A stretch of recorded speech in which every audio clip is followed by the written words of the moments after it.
Patuloy ang pagtulong ng pamahalaan para mapalago pa ang mga maliliit na negosyo tulad na lamang ng mga nasa sektor ng turismo. Ito sa tulong ng inilunsad na Turismo Ascenso Loan Program. Kung ano yan at kung paano magiging bahagi niyan, alamin natin sa sentro ng balita ni Clazel Pardilla.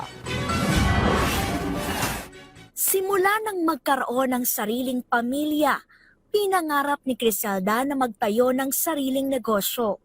Pero wala siyang puhunan.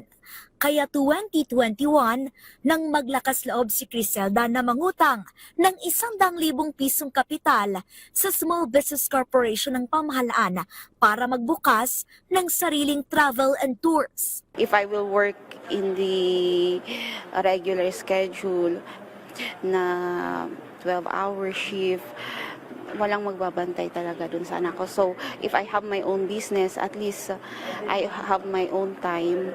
I can do my household work, my housewife responsibilities, and I can also at least earn some money. Bayad na ang perang inutang ni Criselda at ngayong araw, muli siyang humiram sa SB Corp.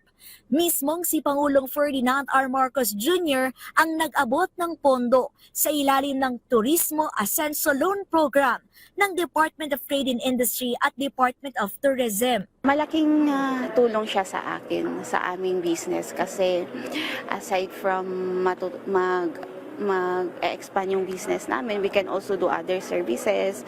We can also buy new equipments. I'm very grateful sa government for helping me. Target ng administrasyon ni Pangulong Marcos na tulungan at palakasin ang mga micro, small at medium enterprises o maliliit na negosyo sa turismo para lalo pang umarangkada ang turismo at ekonomiya ng bansa. Matutulungan natin ang ating mga MSMEs na sila ay mapalago ang inyong mga negosyo. Mapahusay ang kalidad ng serbisyo upang maipakita ang tatak ng ating ipinagmamalaki na Filipino hospitality.